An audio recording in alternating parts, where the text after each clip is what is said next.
सभी लोग अपने okay. Order 8 CPC please open करके रखिए अपना बेयर है कि आप जो भी बुक है आपके पास। देखिए हमेशा का है, मैं हर बार बोलती हूँ आप लोग अपना बुक या बेयर लेकर बैठिए, क्योंकि इतना इजी नहीं है कि आप लोग सिर्फ सुने और समझ लें, है ना। तो थोड़ा सा आपको उस पार्ट पे खुद को हेल्प करना पड़ेगा कि आप लोग आपका बैरक लेकर बैठे। आज हम लोग पढ़ेंगे ऑर्डर 8 सीपीसी, और इसमें बहुत सी नई चीजें हैं जो आपको जानने को मिलेंगी, इसलिए थोड़ा सा अवेयर रहिए। रिटर्न स्टेटमेंट, कल हम लोगों ने पढ़ा था प्लांट के बारे में, है ना। सभी को समझ आया कि प्लांट क्या होता है, कि जब प्लांटिव अपना जो रिलीफ है या जो कोर्ट से जिस भी तरह का वो रेमेडी चाहता है या जिस भी तरह का उपचार चाहता है, रिलीफ चाहता है, अनुतोष चाहता है, किसी अधिकार की घोषणा चाहता है, तो वो अपने लिए एक प्लांट लिखेगा, एक प्रॉपर ड्राफ्ट किया जाएगा, उसमें वो सारी चीजें मेंशन की जाएंगी कि उसमें किस किस तरह का रिलीफ उसने कोर्ट से चाहा है ना। तो ये तो हुआ वादी की तरफ से। वादी मतलब वाद पत्र जो दाखिल किया जाता है वो वादी की तरफ से। जैसे मान लीजिए कि मैं किसी प्रॉपर्टी के लिए ये ऑनरशिप का डिक्लेरेशन चाहती हूँ, मैं किसी संपत्ति के संबंध में किसी संपत्ति के लिए स्वामित्व की घोषणा चाहती हूँ, तो मैं क्या करूंगी उसके लिए, मैं उससे संबंधित कोई वाद किसी कोर्ट में फाइल करूंगी। किस कोर्ट में? जिसमें कि उस संपत्ति का क्षेत्राधिकार आता है, ठीक है। उस प्रॉपर्टी के जुरिस्डिक्शन से रिलेटेड जो भी कोर्ट होगा वहां पर मैं एक प्लान फाइल करूंगी। अब मान लीजिए कि मुझे यहाँ डिक्लेरेशन की जरूरत क्यों पड़ रही है, मतलब कि कोई व्यक्ति है ऐसा जो कि उसके मेरे स्वामित्व के जो स्वामित्व का अधिकार है उस पर किसी ने प्रश्न किया है, तो मुझे यहाँ पर उसका डिक्लेरेशन कराना है ना। अब यहाँ अगर मेरे उस स्वामित्व के ऊपर प्रश्न किया गया है, तो ये किसके अगेंस्ट हुआ? उस व्यक्ति के अगेंस्ट जो कि उस पर प्रश्नगत है कि हाँ ये स्वामित्व मेरा नहीं है। मतलब मैं अगर यहाँ पर उसका अधिकार चाहती हूँ, उसकी घोषणा चाहती हूँ, तो मैं यहाँ पर कौन हूँ? वादी। अब जिसने इस पर प्रश्न किया है वो कौन है? प्रतिवादी। अब मैंने यहाँ पर डिक्लेरेशन का सूट फाइल किया, एक वाद दाखिल किया, प्लांट लगाया कि मैं यहाँ पर इस पर्टिकुलर प्रॉपर्टी का स्वामित्व मेरा है, और ये डिक्लेयर किया जाए कि प्रॉपर्टी सिर्फ और सिर्फ मेरी है। मतलब कि कोई और है जो कि ये चाहता है कि मैं उसकी प्रॉपर्टी, वो प्रॉपर्टी मेरी नहीं है। मतलब सामने वाला कौन हो गया? प्रतिवादी। अब ये जो प्रतिवादी है, डिपेंडेंट है, मेरे पर्टिकुलर उस सूट के ऊपर अगर वह व्यक्ति केस फाइल कर, सॉरी, मैंने जो केस फाइल किया है, जो प्लांट मैंने फाइल किया है, उसका जब जवाब वो देगा तो वो क्या कहलाता है? रिटर्न स्टेटमेंट कहलाता है, ठीक है। तो यहाँ पर जो रिटर्न स्टेटमेंट है वो हमारे यहाँ सीपीसी के ऑर्डर 8 में एक्सप्लेन किया गया है, और बहुत वास्ट और डिटेल में उसे एक्सप्लेन किया गया है कि प्रति दावा क्या, प्रतिवादी के द्वारा जो रिटर्न स्टेटमेंट, उसे हिंदी में बोला जाता है लिखित अभिकथन। जो लिखित अभिकथन यहाँ पर प्रतिवादी, डिपेंडेंट के द्वारा दिए जाते हैं, उसे रिटर्न स्टेटमेंट कहा जाता है, ठीक है। आवाज आ रही है सभी को? देखिए कभी भी ये नहीं होता है कि कोई एक पक्षकार है ना। एक पक्षकार, रेयर कुछ केस ऐसे होते हैं जिसमें एक अकेला पक्षकार होता है, जैसे कि हमको सक्सेसर का सर्टिफिकेट चाहिए, तो यहाँ पर भी हमने हर तरह से एक जैसे उसका क्या प्रोसेस होगा कि आप यहाँ पर कोर्ट में अप्लाई करेंगे, देन आप एक उसके लिए विज्ञप्ति निकालेंगे पेपर में, वहां पर आप देखेंगे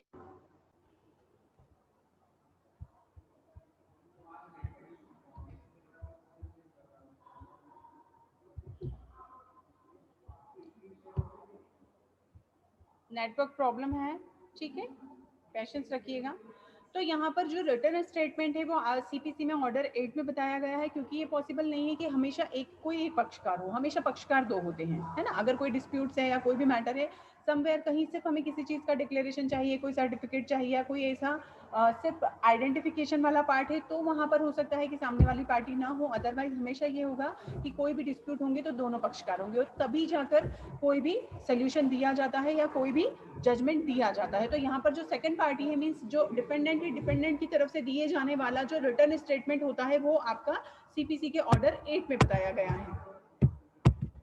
Written statement, its meaning, its particular and who may be filed, and what is the time limit of the filing written statement, and what time of the point the time limit will consider started it is। यहाँ पर हम सारी चीजें यहाँ से देखते हैं। देखिए जब कोई डिफेंडेंट अपना प्लीडिंग रिटर्न स्टेटमेंट में उस प्लांट के जो कि यहाँ कोर्ट में फाइल किया गया है उसके बदले में देता है, उसे रिटर्न स्टेटमेंट कहा जाता है, जहां पर कि वो हर एक पर्टिकुलर जितने भी पैराग्राफ्स उस प्लांट में दिए गए हैं उन सब के बारे में स्पेसिफिक आंसर है। वो एक तरह का आंसर मीन्स स्टेटमेंट है, जिसमें कि कई जगह पर जितने भी उसके ऊपर एलिगेशंस लगाए गए हैं, जो डिमांड की गई है, या जो भी उसके लिए जो स्पेसिफिक चीजें मेंशन की गई हैं, या तो वो उसका डिनायल करेगा या उन चीजों को वो एक्सेप्ट करेगा।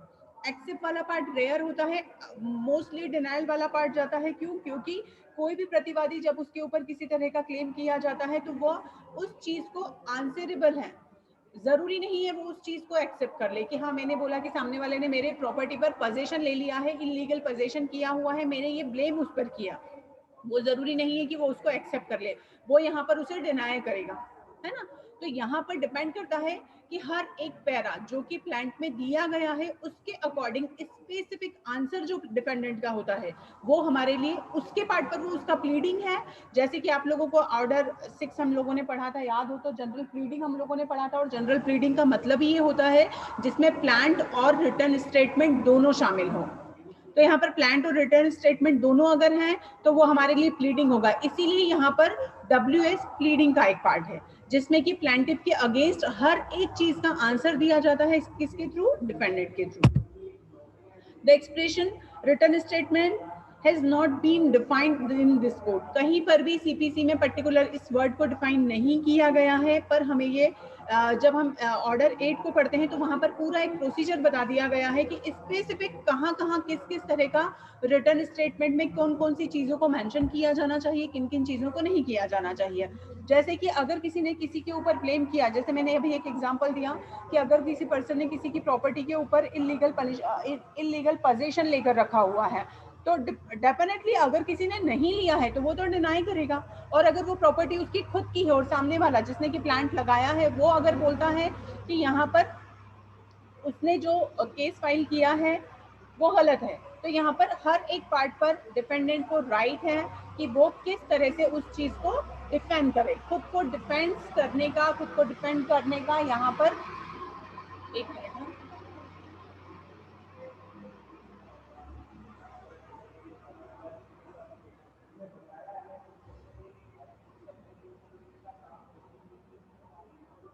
आवाज आ रही है सभी को?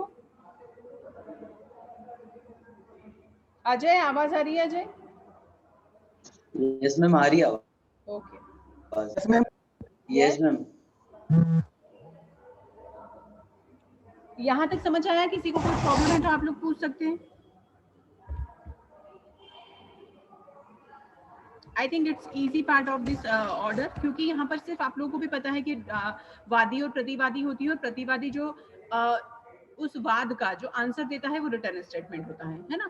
हमें यहाँ पर डिटेल में देखना है कि कौन कर सकता है, और जो उसके रिगार्डिंग जितने भी नॉर्म्स है वो सारे देखने हैं। हु में फाइल रिटर्न स्टेटमेंट, तो कौन कर सकता है? जिसे कि यहाँ पर डिपेंडेंट डिक्लेयर किया गया है, वाद पत्र में ही प्रतिवादी का नाम लिखा होता है कि हमने केस किसके विरुद्ध लगाया है। तो जिसके विरुद्ध केस लगाया गया है वह व्यक्ति यहाँ पर case file return statement file कर सकता है। इसके अलावा मैं आपको बता दूं कि कई बार डिपेंडेंट ऑथोराइज किए जाते हैं, जैसे कंपनी के ऊपर लगाया तो सेक्रेटरी को ऑथोराइज कर दिया, कई बार इस तरह का पावर ऑफ अटॉर्नी बना दिया जाता है और उसके थ्रू केस जो रिप्लाई है वो दे दिया जाता है। तो यहाँ पर हमेशा किसके थ्रू होगा? जिसे कि ऑथोराइज है, जो भी ऑथोराइज एजेंट हो सकता है। एफिडेविट के थ्रू उसको वो किया जाएगा, जैसे मैंने बोला पावर ऑफ अटॉर्नी होनी चाहिए, या फिर आपका एफिडेविट होना चाहिए जिसमें कि क्लियरली हो। क्योंकि जैसे मेरे अगेंस्ट केस फाइल किया गया है ना, मैं अगर डिपेंडेंट हूँ किसी केस में, तो मैंने अगर किसी को ऑथोराइज कर दिया देन इट्स ओके, तो वो वहाँ पर मुझे उसे एफिडेविट के साथ डिक्लेयर करना पड़ेगा कि मैंने मेरे बिहाफ पे इस पर्सन को एज ए डिपेंडेंट इस केस में अपीयर होने की परमिशन दी है।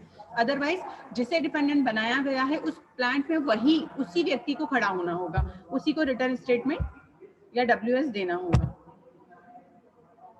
अब देखिए ये सबसे मोस्ट इंपोर्टेंट पार्ट है, इसको नोट डाउन कर लीजिएगा। और ये यहाँ पर एक अमेंडमेंट भी हुआ है 1999 में कि पहले जो मतलब जो लिमिट होता है, जैसे कि मान लीजिए कि समन्स आप लोगों ने पढ़ लिए हैं, आप लोगों को पता है समन्स क्या होते हैं। समन्स आप लोगों ने देखा कि भाई समन्स अगर किसी व्यक्ति को तामील हो गया है, समन्स मिल चुका है प्रतिवादी को, अब प्रतिवादी को समन्स मिलने के बाद कितने दिन में आ जाना चाहिए आंसर? क्योंकि देखिए इसके पीछे एक सेंस को समझिएगा। जैसे मान लीजिए कि मेरी कोई प्रॉपर्टी है जिस पर कि किसी ने इलीगल पोजीशन किया है और उस पर वो घर बनाते हैं या कोई भी अनलीगल कंस्ट्रक्शंस करते हैं, ठीक। अब वो तो कंस्ट्रक्शन किए जा रहे हैं, ठीक। अब मैंने उसके अगेंस्ट केस फाइल किया, मैंने अपना प्लान फाइल कर दिया। अब सामने वाले को समन्स मिल भी गया है और वो सामने वाला अगर जो प्रतिवादी है वो अगर केस कोर्ट में अपीयर नहीं होता है और निग्लिजेंसी करता है, तो तब तक तो मेरा केस जब तक कि उस पर किसी स्टेज पर नहीं आता है या बोर्ड पर नहीं आता है तब तक तो उसका मकान पूरा भी बन जाएगा ना। मीन्स यहाँ पर जस्टिस अफेक्टेड ना हो, इसीलिए ये जरूरी है कि जिस दिन समन्स तामील हो जाता है प्रतिवादी को, तब से लेके 30 डेज में वो अपना WS दे दे। या तो आप डिनाई कर दें कि भाई आपके ऊपर जो भी ब्लेम किए गए हैं वो सारे गलत हैं, या आप उसे एक्सेप्ट करें ना करें, बट एटलीस्ट कोर्ट में अपीयर हो ताकि उस केस को एक गति मिले, है ना, वो फॉर्म में आए कि आगे तो बढ़े। अब अगर आगे ही नहीं बढ़ेगा तो मतलब जस्टिस का तो सवाल ही नहीं उठता, जजमेंट कैसे होगा। तो इसीलिए यहाँ पर कुछ ऐसे नियम बना दिए गए हैं जो इसलिए जरूरी होते हैं कि फेयर जस्टिस के लिए जरूरी है कि पर्टिकुलर टाइम लिमिट में WS सबमिट हो जाए। कितना? 30 डेज। फर्स्ट जो टाइम पीरियड होता है वो हमारा होता है 30 डेज का, और 30 डेज में स्पेसिफिक ये क्लियर किया गया है कि अगर किसी कारणवश, अगर कोई ऐसा रीजन है जिसमें कि आप 30 डेज में WS सबमिट नहीं कर सकते, तो यहाँ पर कोर्ट उस व्यक्ति को 90 डेज तक का परमिशन दे सकता है।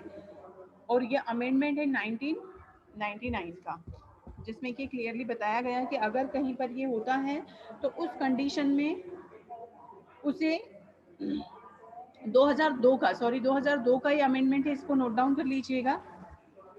2002 में अमेंडमेंट हुआ था कि 30 दिन की, क्योंकि पहले ये होता था टाइम लिमिट ज्यादा अगर है तो आप तो अवेयर है नहीं, क्योंकि आपके पार्ट पर तो कुछ होगा नहीं, डिपेंडेंट को तो कोई मतलब है नहीं, तो यहाँ पर प्लांटिफ जो है वो अननेसेसरी परेशान होता है। तो इसमें नोट डाउन करिएगा 2002 में इससे अमेंडमेंट किया गया था। और इसमें केस भी लिखिएगा, केस का नाम लिखिए इसमें SG नारायण स्वामी। ये बहुत मोस्ट इंपोर्टेंट पार्ट है, क्योंकि अक्सर इसी चीज पर सबसे ज्यादा मतलब ये एक ऐसा पार्ट है कि केस आगे बढ़ने के लिए सबसे जरूरी है हमारे पास WS का होना। अब अगर वही नहीं है तो केस तो आगे बढ़ेगा ही नहीं, और अगर किसी कारण से WS आया ही नहीं है तो आप कैसे आगे बढ़ेंगे, है ना। जैसे हस्बैंड वाइफ के मेंटेनेंस का केस है, वाइफ ने तो मेंटेनेंस के लिए केस लगा दिया, पति का WS ही नहीं आया, तो कैसे, क्या कोर्ट ऐसे ही ऑर्डर कर देगा? पॉसिबल नहीं है ना। तो यहाँ जरूरी होता है कि सामने वाला का कुछ तो आए। तो यहाँ पर एक केस का नाम लिखिए, SG नारायण स्वामी वर्सेस रामकृष्णन कृष्णप्पा। SG नारायण स्वामी वर्सेस रामकृष्णप्पा AIR 2003। इस केस में अब देखिए, मैंने जैसे अभी कहा कि यहाँ जरूरी है कि 90 डेज का जो टाइम पीरियड है, नॉर्मली अमेंडमेंट होने के बाद क्या हुआ, 30 डेज में आपको आपका WS सबमिट करना है। अगर आपने नहीं किया देन आपके पास टाइम लिमिट, ये कोर्ट का विवेकाधिकार है कि कोर्ट क्या 90 डेज की परमिशन देता है या नहीं। तो ये केस इसी से रिलेटेड है कि ये कोर्ट के हाथ में है कि वो WS के लिए आपको 90 डेज की परमिशन देता है या नहीं। इवन समवेयर, एक और केस लिखिए इसमें, N Ram Swami versus PB Reddy. N Ram Swami versus PB Reddy AIR 2003। अब मान लीजिए 90 डेज का भी निकल गया, है ना, 30 डेज था हमारे पास, 90 डेज था, 90 डेज मीन्स ऑलमोस्ट 3 मंथ्स, वो आपको परमिशन मिल गया बट स्टिल आप वो सबमिट नहीं कर पाए, देन फिर क्या? तो अब क्या होना चाहिए, क्या आपके राइट्स को क्लोज कर दिया जाए कि आप WS सबमिट नहीं करेंगे? अब अगर आपका राइट क्लोज कर दिया जाता है तो फिर किस तरह से डिसीजन दिया जाएगा, किस तरह से निर्णय होगा? तो यहाँ पर समवेयर अगर स्पेसिफिक कुछ ग्राउंड्स हैं कि कोर्ट में आपने 90 डेज की परमिशन के बाद भी अपना WS सबमिट नहीं किया है, तो उसमें अगर आपके पास कुछ जेन्युइन रीजन है, ग्राउंड्स हैं, तो 90 डेज के बाद भी अगर कोर्ट ऑर्डर कर देता है, आपको परमिट करता है, तो उसके बाद भी आप इस तरह का अपना WS सबमिट कर सकते हैं। इससे रिगार्डिंग जो केस है वो है M राम स्वामी बनाम PV Reddy versus PV Reddy, M Ram Swami versus PV Reddy AIR 2003।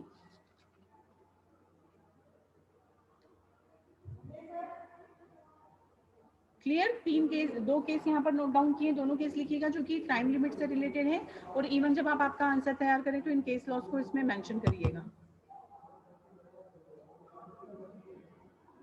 Set of मैं आपको बाद में समझाऊंगी, क्योंकि एक अलग अपने आप में ऑर्डर 8 रूल 6 अपने आप में एक थोड़ा सा ऐसा टॉपिक है, काउंटर क्लेम और सेट ऑफ, ये दोनों मैं आपको बाद में समझाऊंगी, पहले हम लोग इसे पूरा पढ़ लें। देखिए कुछ पर्टिकुलर रूल्स बताए गए हैं ऑर्डर 6 से रिगार्डिंग, वो हम देखेंगे। जैसे कि अगर मान लीजिए कि कुछ ऐसे फैक्ट्स हैं जो कि मेंशन किए जाने चाहिए, तो अब मान लीजिए कि कोई केस मैंने फाइल किया है, उसमें मैंने कुछ ऐसी चीज़ें जो कि मेरे लिए फेवरेबल नहीं थी, मैं यहाँ वादी हूँ तो मैं यही चाहूँगी कि मेरे साथ वो सारी चीज़ें मैं मेंशन करूँ जो कि मुझे फेवर करती हैं, है ना। और इंटेंशनली अगर मैंने कुछ ऐसी चीज़ों को छुपाया है जो कि मेरे लिए फेवरेबल नहीं हो सकती, बट हाँ डिपेंडेंट के लिए हो सकती हैं, तो डिपेंडेंट उन पर्टिकुलर सारी चीज़ों को, कुछ न्यू फैक्ट्स हैं या कुछ ऐसी चीज़ें हैं जिसको कि उस केस में शामिल होना चाहिए, जो कि जजमेंट का ग्राउंड हो सकते हैं, तो वहाँ उन चीज़ों को शामिल किया जाना चाहिए। फिर अगर कोई ऐसी चीज़ें हैं, किसी तरह का एलिगेशन, अगर कोई चीज़ें हैं कि कोई एलिगेशन है और उस चीज़ से हम उसे एक्सेप्ट नहीं करते हैं, तो उस तरह के एलिगेशन को प्रॉपर स्पेसिफिक आप डिनाई करेंगे। हिंदी में आप लोगों से मेरा एक रिक्वेस्ट है, एक वर्ड है प्रत्याख्यान, ये शब्द आपको बहुत ज़्यादा परेशान करेगा, इसलिए इसका हिंदी लिख लीजिए, हिंदी के सामने इसका इंग्लिश लिखिए डिनायल। प्रत्याख्यान, किसी चीज़ से इनकार कर देना। हिंदी मीडियम के जो भी स्टूडेंट्स से प्लीज लिख लीजिएगा, क्योंकि आप लोग जब इसे पढ़ेंगे तो आपको शायद समझ ना आए। तो यहाँ पर इस प्रत्याख्यान स्पष्ट रूप का होना चाहिए। तो प्रत्याख्यान का मतलब होता है, जैसे कि मेरे ऊपर किसी तरह का कोई आरोप लगाया गया है या कोई क्लेम किया गया है, मैं उसे स्पष्ट मना करती हूँ कि नहीं इस तरह का, जैसे डोमेस्टिक वायलेंस है, पत्नी ने पति के ऊपर डोमेस्टिक वायलेंस का के आरोप लगाए, पति ने साफ डिनाई किया कि मैंने तो कभी उसे इस तरह से मतलब डोमेस्टिक वायलेंस हुआ ही नहीं है, तो ये क्या होगा, स्पेसिफिक डिनायल है, ये मेरा प्रत्याख्यान है कि नहीं इस तरह की कोई घटना कभी नहीं घटित हुई है, तो उसे बोलेंगे डिनायल, प्रत्याख्यान। फिर अगर कोई ऐसे शब्द हैं जो कि किसी पर सीधे से आरोप लगाते हैं, तो यहाँ पर इस तरह की चीजों से बचना चाहिए, है ना। जैसे आप जब हम कोर्ट में कोई भी दावा लगाते हैं, तो यहाँ हम अननेसेसरी इस तरह की लैंग्वेज, किसी तरह का आरोप, किसी तरह का ऐसा जो कि अपमानित करने वाला हो, जो कि एवेसिव जो एक वर्ड है जिसको बोलते हैं कि गलत, छल पूर्वक, इस तरह की चीजों से बचना चाहिए और इस तरह की चीजों को छोड़ देना चाहिए। इस तरह के जब हम प्रतिवादी जब अपना आंसर देता है, इस तरह की चीजों को उसमें शामिल नहीं करना चाहिए। इसी तरह अगर कोई चीज में किसी तरह के एलिगेशन लगाए गए हैं, तो अगर आपका डिनायल प्रॉपर नहीं है तो क्या होगा, कोर्ट के लिए समझने में दिक्कत होगी कि भाई, जैसे मैंने एक एग्जांपल दिया ना कि हस्बैंड के ऊपर वाइफ ने डोमेस्टिक वायलेंस के आरोप लगाए, एलिगेशन लगाए, अब उन एलिगेशन के लिए हस्बैंड की ये ड्यूटी है कि वो एक एक चीज़, जितने भी पेरा में जो जो चीज़ें डिफेंड की गई हैं, बताई गई हैं, डिफाइन की गई हैं, उन सब पर्टिकुलर पार्ट पर हर एक चीज़ का इस तरह से आंसर करे कि स्पेसिफिक डिनायल हो, स्पष्ट रूप से प्रत्याख्यान, कि हाँ इस पर्टिकुलर पार्ट पे इस दिन की जो ये घटना बताई गई है, इस दिन इस तरह का कोई घटनाक्रम नहीं घटित हुआ है ना। तो उससे क्या होगा, कोर्ट को समझने के लिए और कोर्ट को आंसर करने के लिए, जजमेंट देने के लिए आसानी होगी। अब यहीं फिर सेम चीज है, ऑर्डर 6 एक होता है प्रतिसाधन। प्रतिसाधन की विशिष्टियों आप लोग पढ़ेंगे तो आप लोगों को समझ में आएगा। सेट ऑफ, जिसे मुजराई करना, सेट ऑफ प्रतिसाधन भी बोला जाता है, प्रतिदावा, तो ये प्रतिसाधन, प्रतिदावा, सेट ऑफ, काउंटर क्लेम, ये सारी चीजें इसके बाद में हम लोग पढ़ेंगे।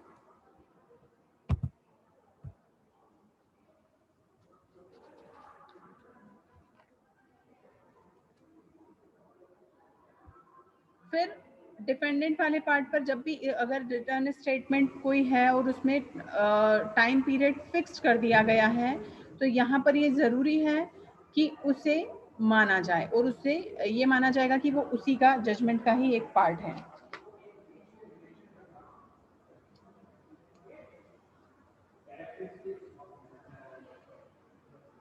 आवाज आ रही है सभी को?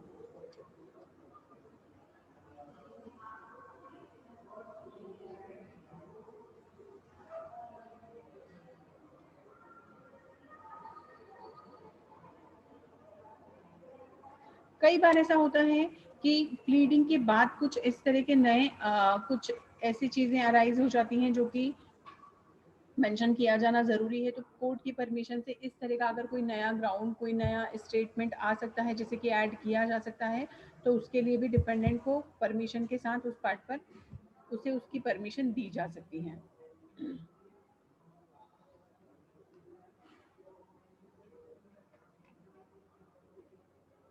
इसमें 2-3 केस के नाम लिखिएगा, क्योंकि set of means counter claim हम लोग कल पढ़ेंगे। तो आप लोग पहले इसमें 1-2 केस के नाम और लिख लीजिए। इसमें केस लिखिएगा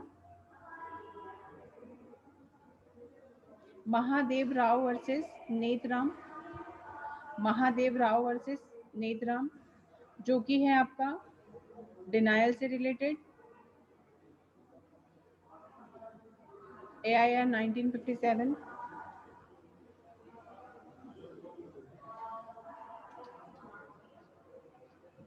फिर लिखिए सरला देवी पाठक वर्सेस वीरेंद्र सिंह किलेदार, जो है आपका स्पेसिफिक डिनायल से रिलेटेड।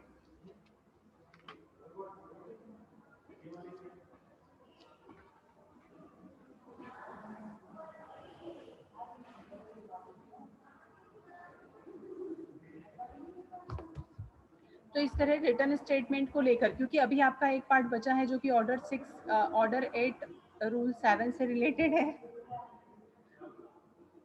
तो वो जो है कल के लेक्चर में हम लोग पढ़ेंगे, क्योंकि थोड़ा सा कंफ्यूजिंग रहेगा, तो शायद आप लोगों को समझने में प्रॉब्लम आए।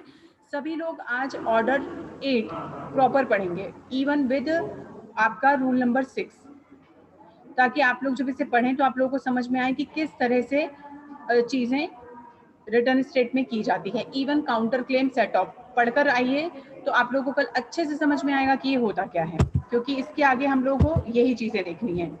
कल के लेक्चर में हम लोग यही देखेंगे, meaning of set of, counter claim. ठीक है, अभी तक जो भी पढ़ा, किसी को कोई प्रॉब्लम है तो आप लोग पूछ सकते हैं। कुछ है ऐसा जो समझ नहीं आया हो रिटर्न स्टेटमेंट में? दीक्षा, विनोद, नवनीत, नंदिता, शांभवी, रामलाल, प्रवीण, जितने भी लोग हैं, कोई भी आप लोगों को अगर किसी भी तरह का कोई क्वेश्चन है तो आप लोग पूछ सकते हैं। अर्शिया, समझ में आया?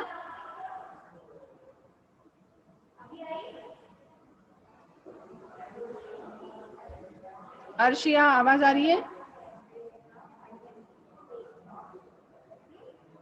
प्रवीण, प्रवीण पटेल,